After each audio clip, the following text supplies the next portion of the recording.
Okay, we're in. Yeah.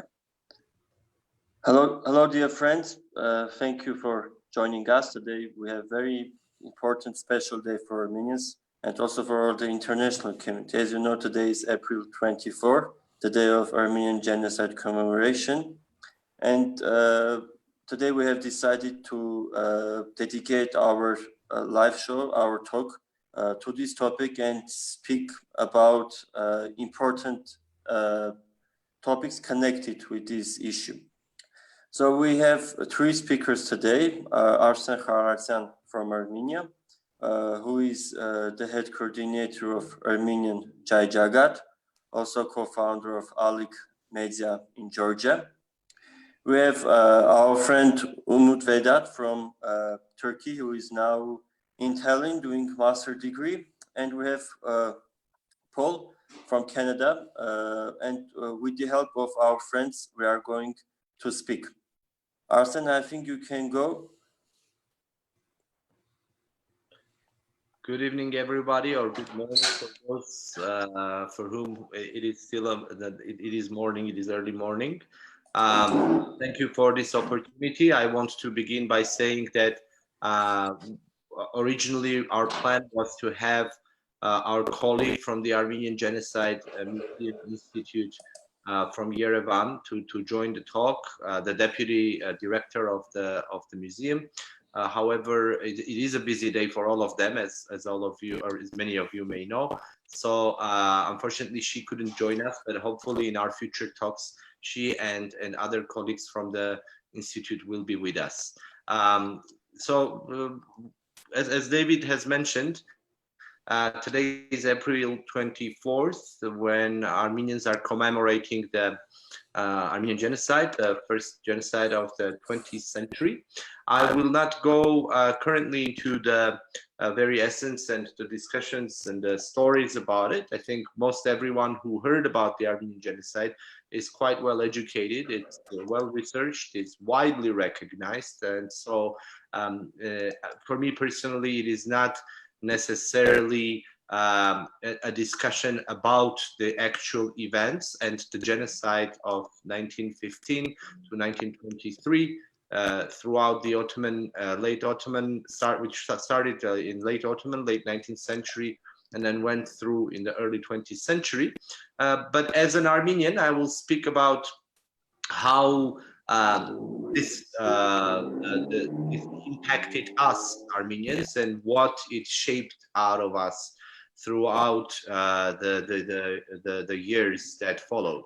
So as many of you may know, it's we're commemorating the 105th year or since that genocide, a crime against humanity that became a very large part of what we are now and what this region in general is and what the understanding of ourselves is. And I think it is key to look at this not just as a process that happened to one nation, but any genocide is a crime against humanity in general as a whole. So it's not for us Armenians, obviously, it is our memory, it is our mourning, it is a justice that needs to be served so that we can actually move on.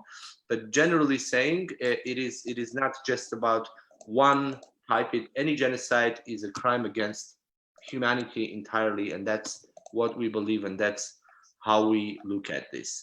I will talk about two important aspects for me personally and my understanding of what that is.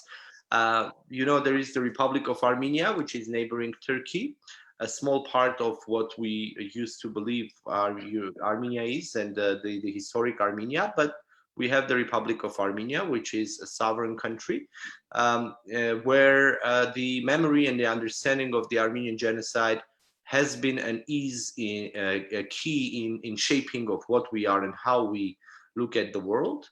And then we have very large segments of Armenian diaspora, Armenians from a lot of them became part of the other countries or became citizens of other countries because of this genocide, and who preserved and shaped this understanding and memory, which later became a political issue.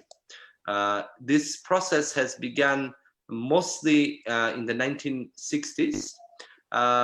The commemoration of actual April 24th has a very specific meaning, and that specific meaning is because of the day when the Armenian intellectuals and parliament members in Turkey were arrested, and then most of them either shot dead or passed away throughout a march that happened during the World War I. So this day kind of symbolically became a very important and key aspect of our identity, and a very important and key aspect of commemorating the Armenian Genocide.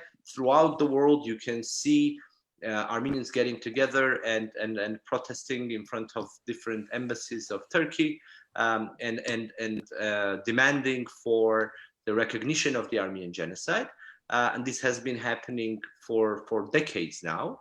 And of course, a very, very large march that takes place here in Armenia on a yearly basis, again, mostly on April 24th. So this year is extremely unique in that sense because of COVID-19, because of coronavirus.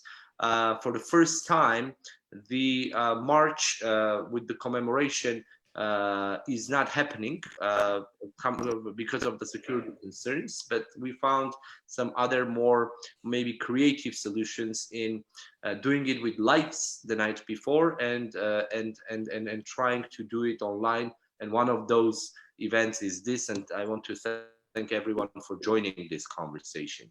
I will add two more things. This is a long conversation. I don't mean to go into a lecture on Armenian genocide. Most genocide studies or historians who are interested, or specialists in the area who are interested in this, I'm sure are well read. But one important key aspect is a differentiation of the perception, not only perception, but understanding of what this is for us as a Republic of Armenia, as a state, and for Armenian communities, which became Armenia's diaspora as a result of this genocide. So for us Armenians here, for the Republic of Armenia, besides being an identity issue, it is also an issue of security. Because when you have a neighbor who has murdered, let's say, your grandparent and was not punished, then you constantly think that this can happen. Especially until justice is served, until an apology came from Turkey, it is going to remain one of the key aspects of security architecture for Armenia, and I believe for the region as a whole. For the Armenian communities in the diaspora, this is an issue of identity by large. This is an issue of identity because in most cases, our compatriots all over the world, from the US to France to Russia to East, Syria, Egypt, you name it, this is an issue of specifically a personal family memories, but also shaping of what you are and how you look at the world. So this enormous trauma, this enormous grief, if you will, is key in understanding of how different Armenian communities function, what is important for them in seeing the world, and what is important for them to deal with their own countries, where they demand for the recognition of the Armenian genocide, condemnation of the Armenian genocide, as well as discuss of how we are going to move forward if one day Turkey itself recognizes it and acknowledges it. I'll stop here.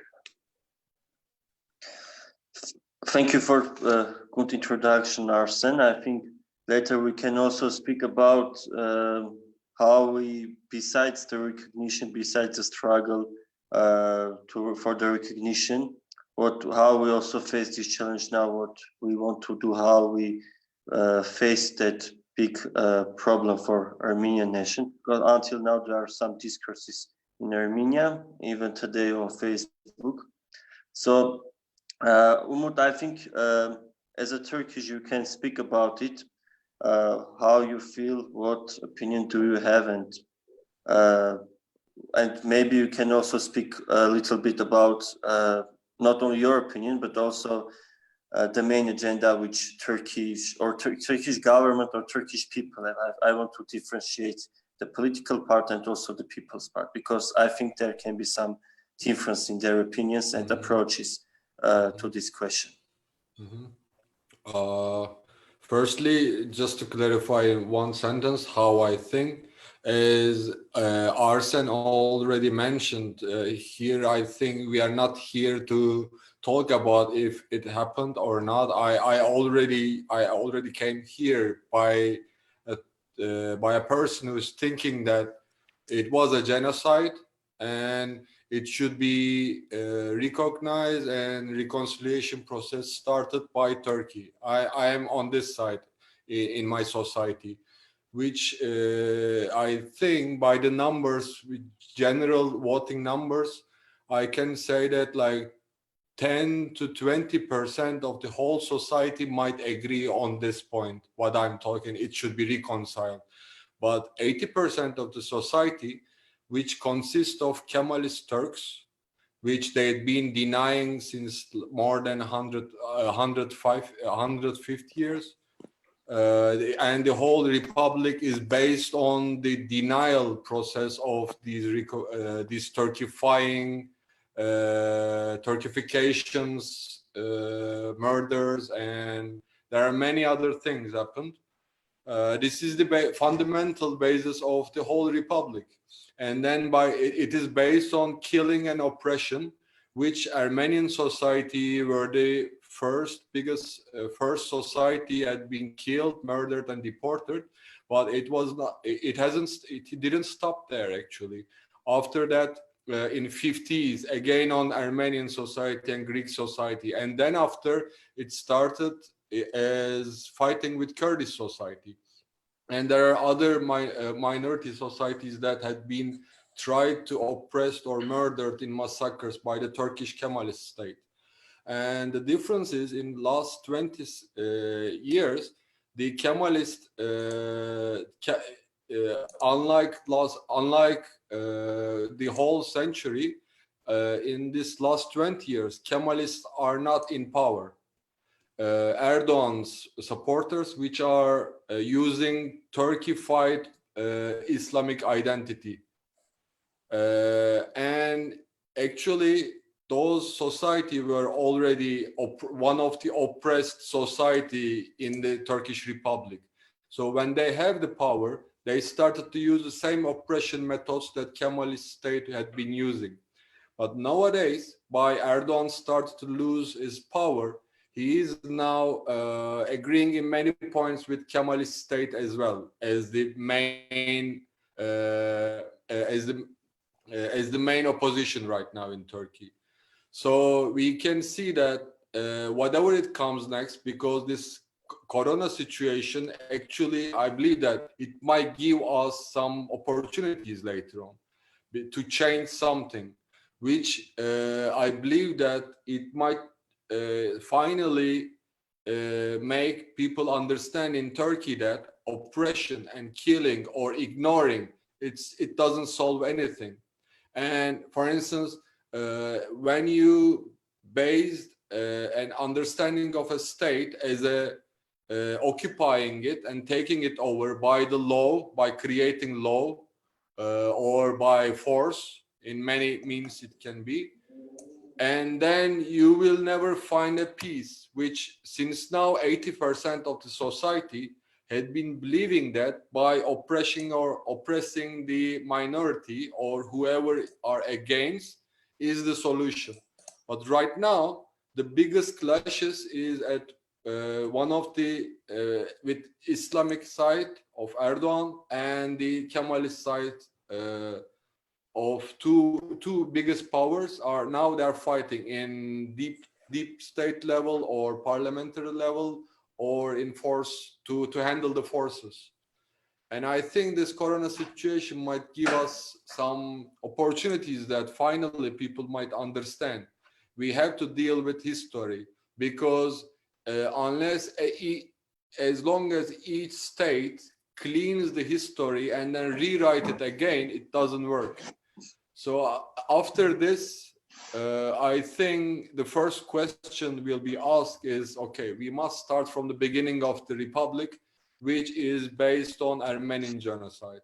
So I don't want to say that there is an opportunity or something. I don't know the right word to mention it, but I feel that we are in a tunnel and we are coming to the darkest side of the tunnel, which we might see the light afterwards. And for Turkey, light means accepting and understanding and start dealing with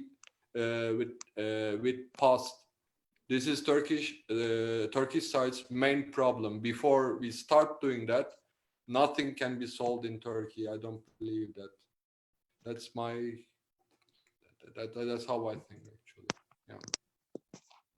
And I've been working as a photojournalist and filmmaker in Turkey many years. I traveled Western Armenian lands, nowadays Anatolia, to see what had been done, because I also grown with the state education, Kemalist education.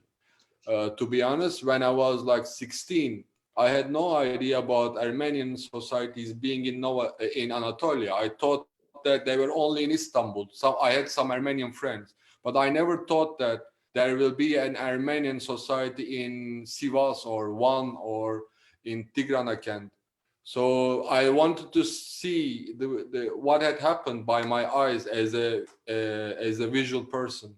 And then I documented the ruined Armenian structures or try to record oral history by the songs, by the troubadours because there are some troubadours still carrying these stories. So that's how I understand, actually. That's how I came to the point that, okay, I'd been in a lie, huge lie, that so that is my personal point of view, how I reached that it was a genocide. So it was not came up from because the whole society and the whole education system is just forcing you to delete the word of Armenian in every sense. That's how we came to this point in last 100 years in Turkey. And so as by this structure, nothing works, because the legs are not grounded. What you build on, this needs to be changed. I believe. Yes, I think I'm. Do I need to mention something more? Or? No, thank you, Umut. Thank you for your speeches. I think it's not easy to speak and to I think it's not very easy to speak about all this, to analyze so much, and I think the background which brought you to this was not very easy. So thank you for the introduction. I think Paul, maybe you can join us and speak and take into also account the work that you do in Canada. So you have something to say. Thank you. Well, I'm very grateful for what you said, Umut. My situation is very similar to yours, but I was in the dark for much longer. So it wasn't until my 60s that when I traveled to India and began to work there as a volunteer with Active Parashad, that I started to differentiate and see more clearly the place of Indigenous people and my relation to them. And then after 5 years, when I came back to Canada, my eyes were suddenly open in a very significant way. And I felt a great deal of shame that I had not seen clearly for so long what had happened in my own country, and the benefits that I had enjoyed that they were based on a long-standing genocide of the Indigenous people in Canada. So it's been a long process for me for coming to see, and as the scales were falling from my eyes, Indigenous people here were becoming more articulate about their own history. And in the last 10 years, they have been teaching the rest of us what really happened. So there's a very interesting dialogue going on in civil society between the Indigenous people and the non-Indigenous civil society, what we now call settlers. So reality that I live in is called settler colonialism. And there's a lot of denial and a lot of blindness involved in that. And so I wanted to read, anyway, I'm not sure why I'm on this panel about genocide, but I'm doing my best to articulate. I'm reading a book by Giorgio Agamben right now, which is about Auschwitz. And he tells a story in there, which I just want to share with you, about one of the Jews who worked in the camp. And near the end, he says, they came out one day and with the SS guards, they started to play football in front of the camp. And he says, other men of the SS and the rest of the squad are present at the game. They take sides, they bet, they applaud, they urge the players on as if rather than at the gates of hell, the game were taking place on the village green. And then he goes on to use that example of the soccer game, or we call it soccer, the football game, and the way we're distracted by the normalcy of life around us so that we don't see behind that what's happening. So I took that image and reflected a little bit on how denial has worked in my life and how you undo denial. I feel like I'm a witness at a soccer game, and behind the soccer game, I've been distracted by that, and behind that, something much more serious is happening that I haven't seen, and I'm only beginning to learn about. So I think there's a process of unlearning and of relearning the history that you've lived, and seeing through the soccer game to the reality of what's happening around you. I've lived a very privileged life as a non-native in Canada. I've had education, the ability to travel. I've taken all those things for granted. But Indigenous people in Canada are living in very horrendous situations still. They've been struggling for 300 or 400 years just for basic subsistence. Many have been killed directly and indirectly by the governments of Canada, and many still are living on reserves without clean water and without medical care. And they're particularly vulnerable now that COVID-19 is coming.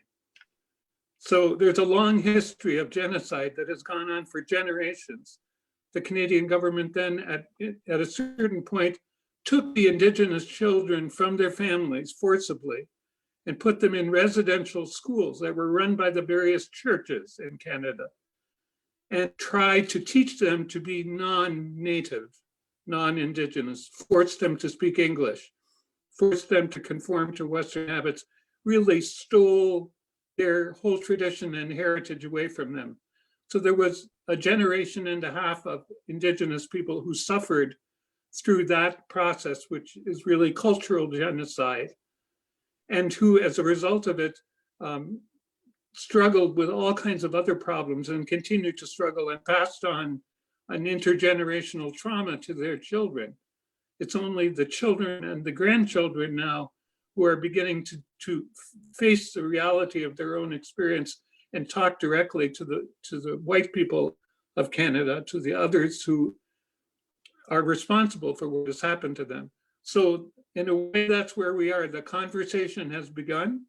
There's been the government sponsored a Truth and Reconciliation Committee where a panel crossed the country and Indigenous people were allowed to tell their story, and it was recorded and written down and was publicized. And it was a first step. It's a kind of, if you like, a way of retelling the story of history and getting it closer to the truth from that point of view. But nothing has really changed in the sense of how Indigenous people live in Canada or how the settlers have taken control of the resources and continue to exploit the country on the lands that indigenous people live. You know, the tar sands that we call them in Alberta is an exploitation, one of the biggest exploitations, but the whole country is full of mining and resource extraction on indigenous lands, and the indigenous people are the victims of that. And there are thousands of missing and murdered indigenous women who have disappeared, often in connection with the work camps of these oil workers and miners, and no accounting has been taken of what has happened to them. So it's a very troubling place. We have a beginning awareness of our situation, but we don't know how to deal with it or how to rectify it. We have guilt, and we have a little bit of clarity, and that's where I am as a Canadian. So maybe I'll stop there. Thank you, Paul. The topic of indigenous people is really important, and it is also interconnected with the topic of Armenian genocide. It's like one of the core problems. And my question to Arsen was also about this, and Paul, like you spoke on this, like I was thinking about this question, like what about our international order now, our world? Like we have seen so much atrocities in the past, but are we now more liberal or more tolerate? What measures we can take in order to live in a better world? So we have seen so much, but until now, and Paul's story shows that we have still unfairness towards indigenous people. Arsen, I think you can speak on this. I think, yeah, thank you, Umut, thank you, Paul, and thank you for the question, David. I think with regards to the indigenous people, Paul is in a better position to address the question. I myself will try to touch upon. I believe that the role that Armenia can and should have as a state and as a country in preventing further genocides in the world. We, out of all people, have suffered enough and have seen this ourselves. As I have suggested earlier, our identity, very identity, has been formed in many ways, and our state has been formed because of this genocide. And I think that we should have or take a special role in preventing or facilitating a no genocide campaign, whether it's all over the world or whether it's generally saying the larger international community engagement in preventive measures. We have our own fight on recognizing our own genocide, obviously, and the international community on various levels and various countries have recognized and have been condemning this. This is a great example of how the civilized world is standing by the truth and the reality, and by that, hence preventing future genocides. But I think, again, we as a country, as a state, should take this role and work on this, whether it's in the international arenas, whether it's on various levels of state and non-state acting. I mean, we have been seeing, unfortunately, other genocides after this, obviously, besides the very famous or well-known or much discussed crimes against humanity, such as our own, the Holocaust. We've seen the genocides in Rwanda. We've been seeing genocidal intents and genocides in different other places, including that of the Iraq and Syria, Middle Eastern, against the Yazidi communities there. Often countries and nations that are stateless and don't have, let's say, the microphone, if you wish, or the opportunity or the arena to speak themselves. So I think we as a country and as a nation should take on that role and should help not only prevent the genocides, but also help facilitate a huge trauma like this, as Paul has been mentioning, the possibility and the engagement and involvement in creating more and more post traumatic stress disorder. I would say, or in the larger sense of the event of the word, more of the work with the Truth and Reconciliation Commissions. But before we can get there ourselves, the crimes have to be acknowledged, and this is key. Unless or until it's done, it is very difficult to actually be honest and truthfully talk about solutions. So I think in this respect, it will be, and it is very difficult to address issues of this scale without the truth be spoken, and without the realities to be put on the larger level. However, this does not mean, again, that our role as a country, our role as a state actor, is or should be diminished or put in a less important position. I think, and I believe, that we should and we need to find ways and avenues to bring up this discussion and to work with communities in different parts of the world, work with state and non-state actors in different parts of the world to share with our experience of how deeply traumatic this can be, and to help facilitate preventing any crime against humanity of this scale. Thank you, Arsen. Oh, sorry? Can I respond to Arsen? Yes, of course. I just want to pick up on what you said, because I think it's very important. This is a long process. I mean, in Canada, it was 300 years before the government officially acknowledged what they had been doing, what we as a people had been doing to Indigenous people, and said it in public. And it was an immense relief when that happened. We still are only beginning to acknowledge all of the Indigenous women who have been raped and disappeared and forgotten about.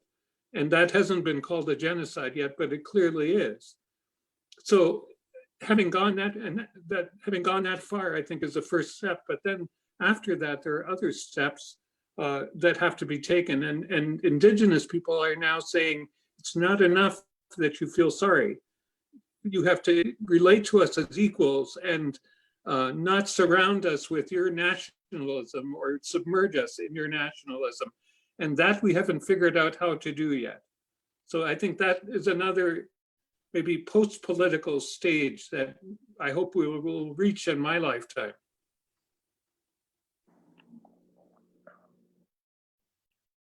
I mean, a quick not an addition, but maybe a response. Fully agreed on the matter or the argument on the politicization of this kind of wording, but it is a political issue. Besides the very trauma itself, it is a political issue. And that is the reason why colleagues in Turkey are very much afraid of the word genocide.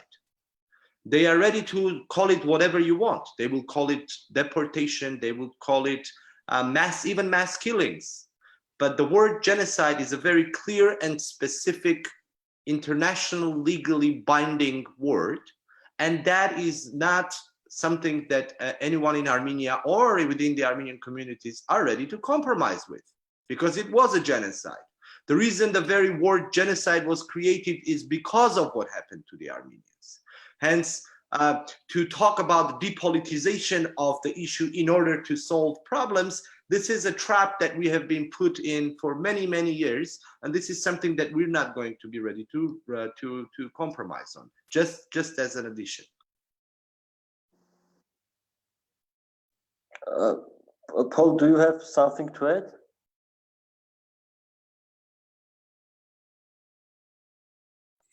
maybe one of the differences I'm realizing between the situation in Canada and the situation in Armenia, I think we're more in a position that the Turks are in. Our nation is built on suppression and genocide with regard to the indigenous people here. So for us to acknowledge that means we have to question who we are as, and our nationhood has to be questioned and rethought and opened up again. And that's all I meant. I don't mean to depoliticize it. Of course, it's always political, but I can't as one of the people on the side who received the benefits of genocide, I can't be content with my political structure as it is. That's all I meant to say.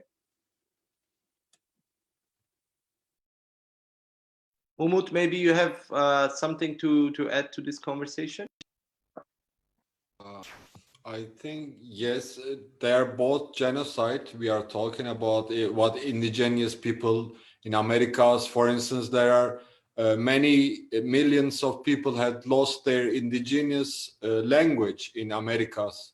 They don't even know because it was banned. If you speak your mother tongue, you had been killed by occupiers, genociders. But in Turkey, the situation is a bit different in this case because now there is an Armenian country which you don't have indigenous country in Canada, for instance. So you have to live together. In Turkey, there are still Armenian society living as a minority.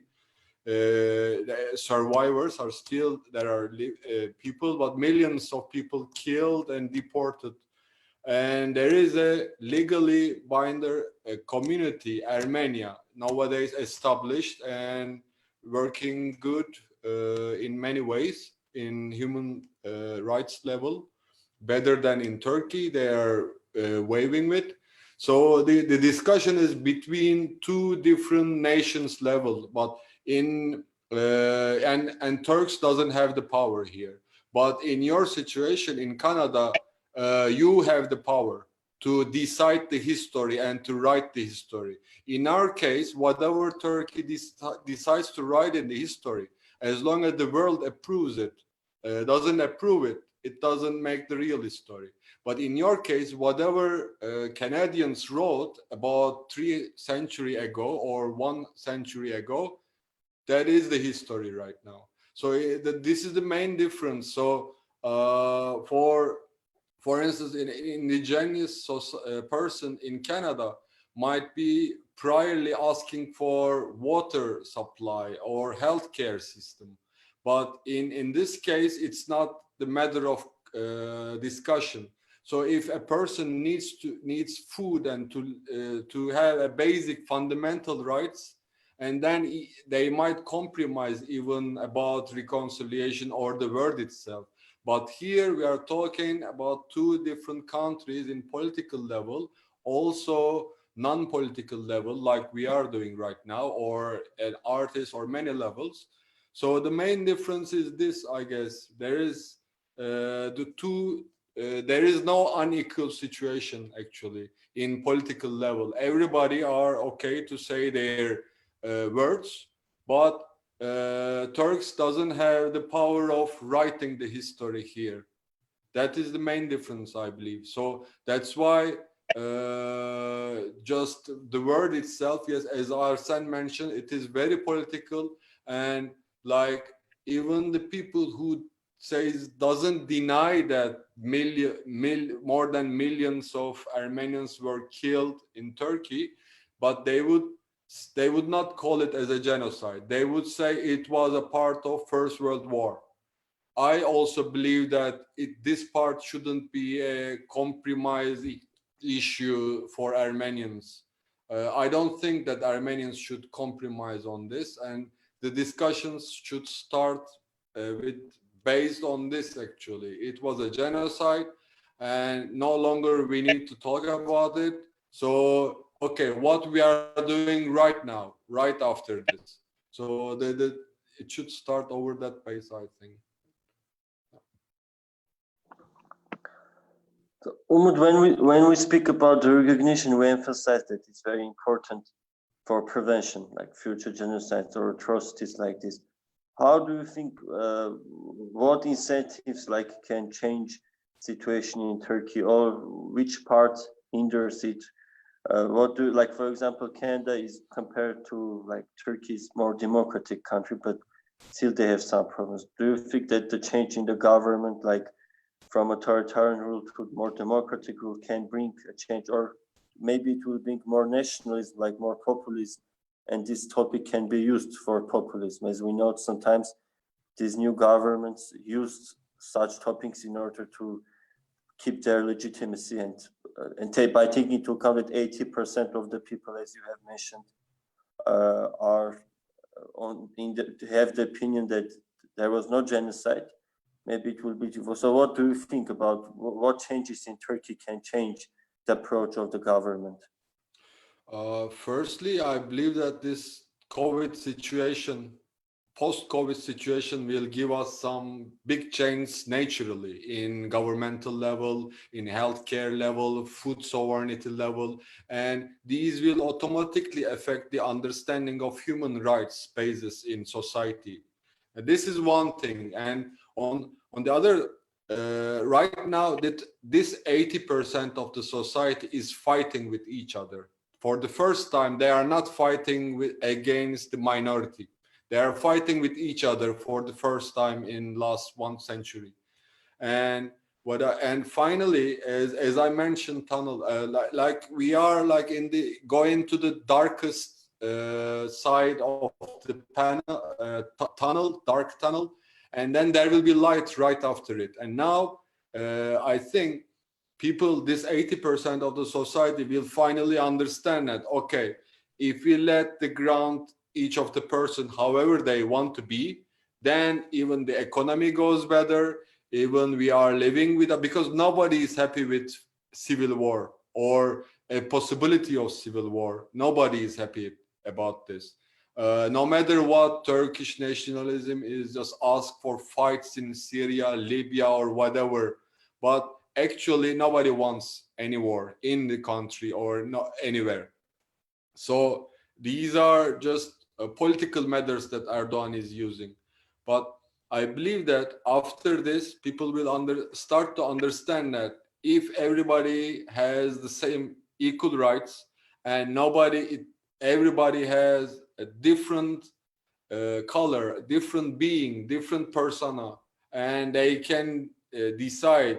I mean, I'm talking about basic human rights actually, and I believe that they will start to see it, because for right now, this COVID situation, no matter the ethnicity, no matter how the poverty or richness, it affects one thing: if you have an ability to reach on food or not, or healthcare or not.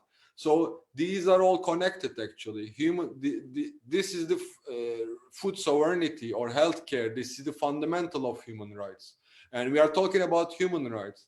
So in Turkey, life doesn't matter in this basis, as long as if we were talking about state decisions, because even though it's a republic, it's still working as like a dictatorial regime actually, like one-man people since last century. Even though there is a parliamentary system, which Erdogan also changed it anyways, Turkish Republic has been working like a one-man country, and everybody start to follow that one man. So this is about to change, because I mean, once this change, it will give us opportunity. If you ask me this question like 6 months ago, I would say I hope I will see it in my lifetime. But right now, I believe that after this huge world change, it might be earlier. We would see it. We would see these days is coming earlier. That's what I think. I have hope in this sense. Thank you, Umut. That makes me think also about the problem of the economy, and the way politics in my country is very, very tied up with the economy. So although the government may say, oh, it's horrible what we did to the indigenous people, and we're going to do this and this for them, and make a long list, they do nothing. And as long as the resources can still be extracted from their territories. That's all that matters. So as long as the economy continues, and the economy is built on the basis of suppressing and taking land, then the rest of the people will be quiet. We'll watch the soccer match, we'll watch the football game, and we won't even see what's happening in the background. That's what my biggest fear in Canada is, that will continue. I hope too that COVID will affect that. That would be wonderful if it did. COVID, I think, will affect everything, because now people are finally start to question that why there's a state.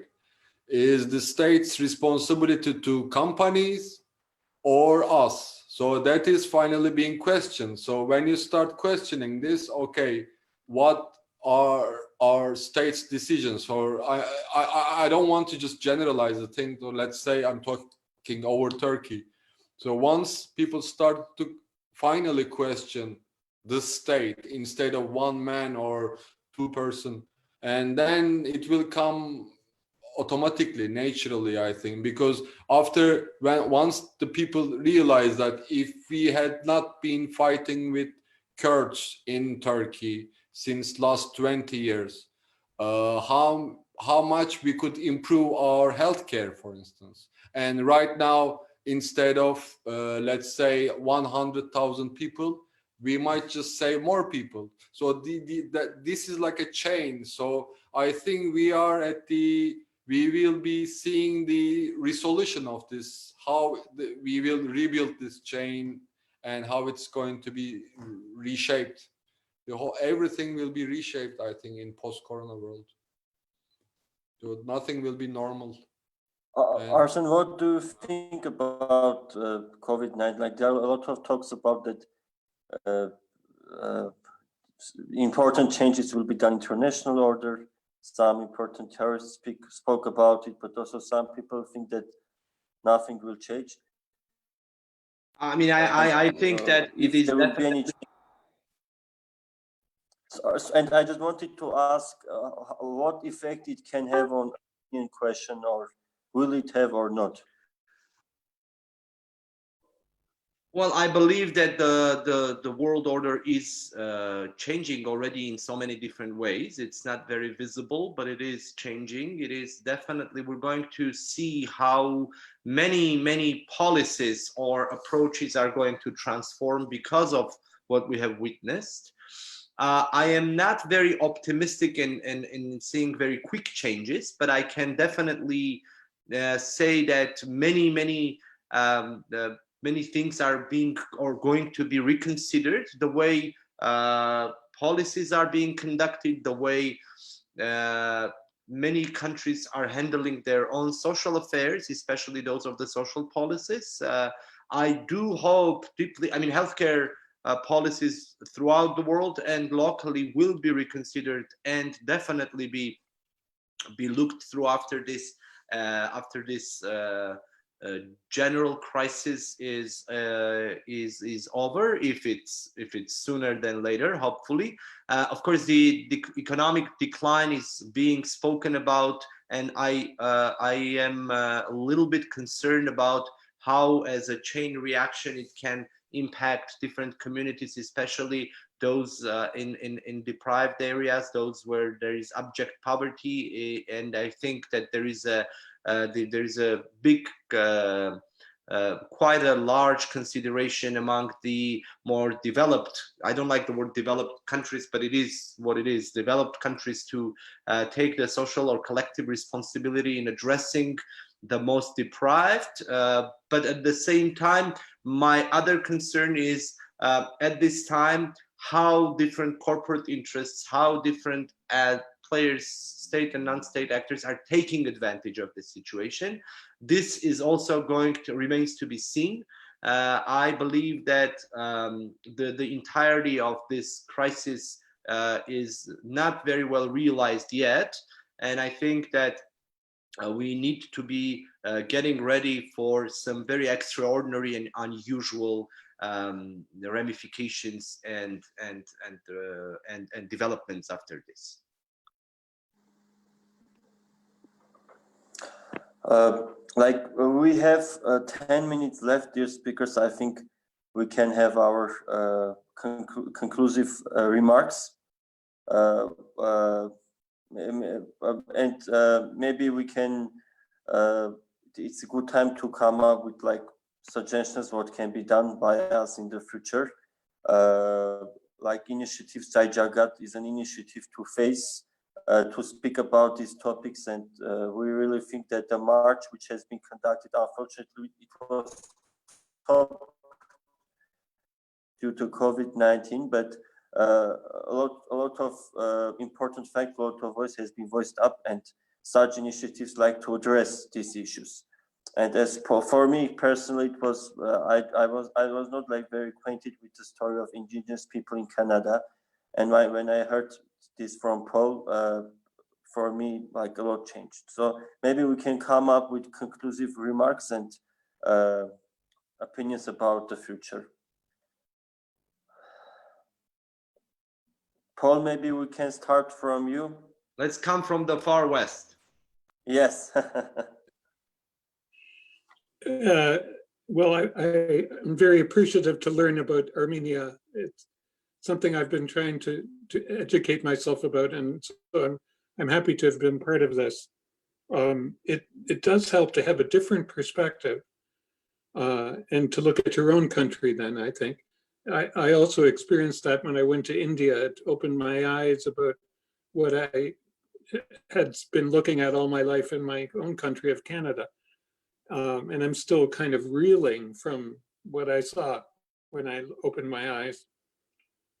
I think right now, the settler people in North America have to spend a lot of time listening, because this isn't our story to tell. It's the story of the indigenous people, and they have to tell the story. We have to give them space to tell the story, and we have to learn to listen, because we've been telling our story over top of theirs for so many generations and not allowing their story to come out. So I don't know how to do that concretely, but in many ways that's happening in Canada. Indigenous people are going through a kind of renaissance. They've found their voice and they're speaking out very clearly about their own history.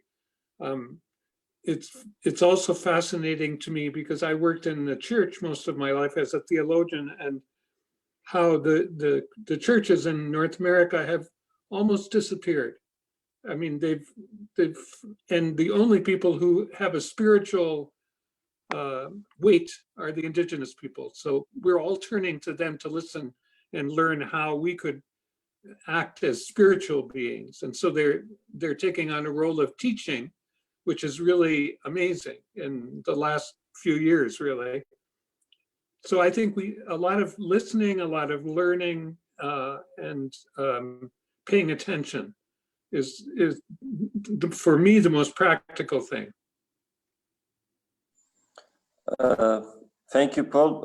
About this solidarity and how we look on questions, if we give people the opportunity to speak. It's also actually for Armenians, because as we have closed borders with Azerbaijan, with Turkey, objectively we also have nationalism. Maybe it is connected with self-protection. We are under war until now, but it is also refers to us to be objective and like not to want to have new enemies or new fights besides the problems that we have.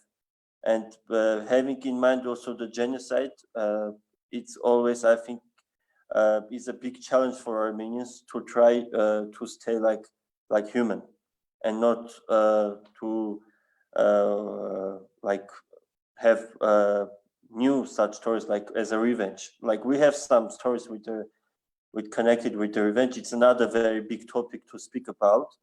But what I was wanting to say was that I agree with you that we must give platform for people to speak, and to speak the dialogue can solve issues and like to prevent further conflicts. Umut? I think this you mentioned about dialogue. I agree that with dialogue many things can be sorted out. But in between Turkey and Armenia, Armenian society had been calling for dialogue for so many years. And in this Erdogan's regime, we kind of had been thinking that the dialogue is starting. Actually, physically, it kind of started. So yes, it was really brutally just ended. And also Erdogan, the same regime was doing the same thing with Kurdish society living in nowadays Turkey right now, and they are all broken out by the Erdogan's regime. But after all this new world, it might not be so quick or very freedom based. Of course, there will be so many things, but the but these it will be more obvious that living together with good relations with your neighbor, because global economy is so much based on food surrounding. For instance, from India, a food is coming to England and then distributed to the world. We are not just taking it. So everything is connected. And once this broken and everybody needs to eat their own food, what is growing on your own soil, and you are only limited to just, you need to find a way to live with your own habitat, with your neighbors. It's becoming more and more important. So not only for Armenia to feel safe, which it's totally been understood, because especially last 20 years, Turkey is becoming like a very hot bomb actually. Like even it hurts, it's fire, it's burning itself. So by the importance of living together, it was always important, but now it will be very important. It won't be beneficial for companies or the whole economical system. Now the economical system needs to create localization in food and healthcare system. For instance, once the vaccine of this COVID has been found in one country, what about the patent issue right now? Are we going to pay it and buy it as countries, other countries, or is it going to be patent free and each of us can make it? There will be these kinds of questions coming up in soon. So these questions are also create chain reactions with, okay, what about my neighborhoods? So while I'm trying to focus on my health, what can we do? For instance, what can we share? Because it won't be possible to import some goods from just totally other side of the world anymore, I think. So, and then it will be, because food is the basic. If a person has food somewhere else, and that is the first two things that you build on something. So we are now, for the first time in last century maybe, at the point that we are questioning, do we have enough food? Do we have enough toilet paper? This is what we are questioning these days. So these are our fundamental bases. If your fundamental structure is now shaking, so you need to question everything about that. So that's why I have hope. I don't think that after Corona in 1 year, next commemoration, we will be politically commemorating. Or, of course, I'm not that naive. It will still be not very easy way, but I think in our lifetime, now we are closer to see in our lifetime that two sides politically finding a way to reconcile Armenian genocide. I want to believe that, at least. Let's say it like that. I want to believe that. That's what... Well, I'll try to keep it short, as the time is off. We're nearing the end of our conversation. I want to believe that too, Umutcan. I want to thank you both guys for joining us today here from Armenia. I'll just say a couple of words. I mean, no matter what it is, a tragedy of this scale should be lived through and understood quite deeply before we can move forward. I do believe in dialogue as well. I do believe in reconciliation as well. But before you can actually truly dialogue, you should hear a honest call. So far, so long as we are dealing with a government and administration in Turkey that is continuing the adaptive denialism policy, this is going to be this is going to be a useless exercise, unfortunately. However, this does not mean that on the societal level we should not continue our efforts. As me and yourself have met throughout this dialogue opportunity that we had, I think many more people should have the chance to engage in this. But just to say, and using this opportunity, when we deal with a Turkey, with a regime that is arresting somebody like Osman Kavala, who has been one of the biggest and I think bravest Turkish colleagues who has been trying this dialoguing, Yerevan and Armenians are going to hear the wrong messages. So this needs to be addressed and this needs to transform. With having said this, and I mean freedom to Osman Kavala and many other peacemakers, peace builders that we have, I do hope also joining you in finding a more the light at the end of the tunnel. And I think there is a lot that scholars, different players, actors, journalists, activists, and people who believe in building and constructing harmony and more peaceful relations. I hope that we will see that day sooner than later. Thank you, Arsen. Thank you to all our speakers. I think we had very interesting discussion, and thank you, Paul, for your remarks and for sharing with your experience, which is really very important from part of you. Thank you, Umut, for your very it was also emotional, it was very honest, it was very frank, but at the same time it was not only emotional, it was also very rational about what you were speaking, especially the last part of your speech. And Arsen, thank you too. Thank you for organizing this hour discussion. And as a concluding remark, I want to say that this hour talk is a very good example for the dialogue effects. Through the dialogue, we know each other, we understand each other better. For me, it was a very big opportunity to meet with Umut and with Paul, and hope that this our new friendship will bring new project and new outputs. Thank you for the topic. Thank you. Thank you for your time. Thank you all. Thank you.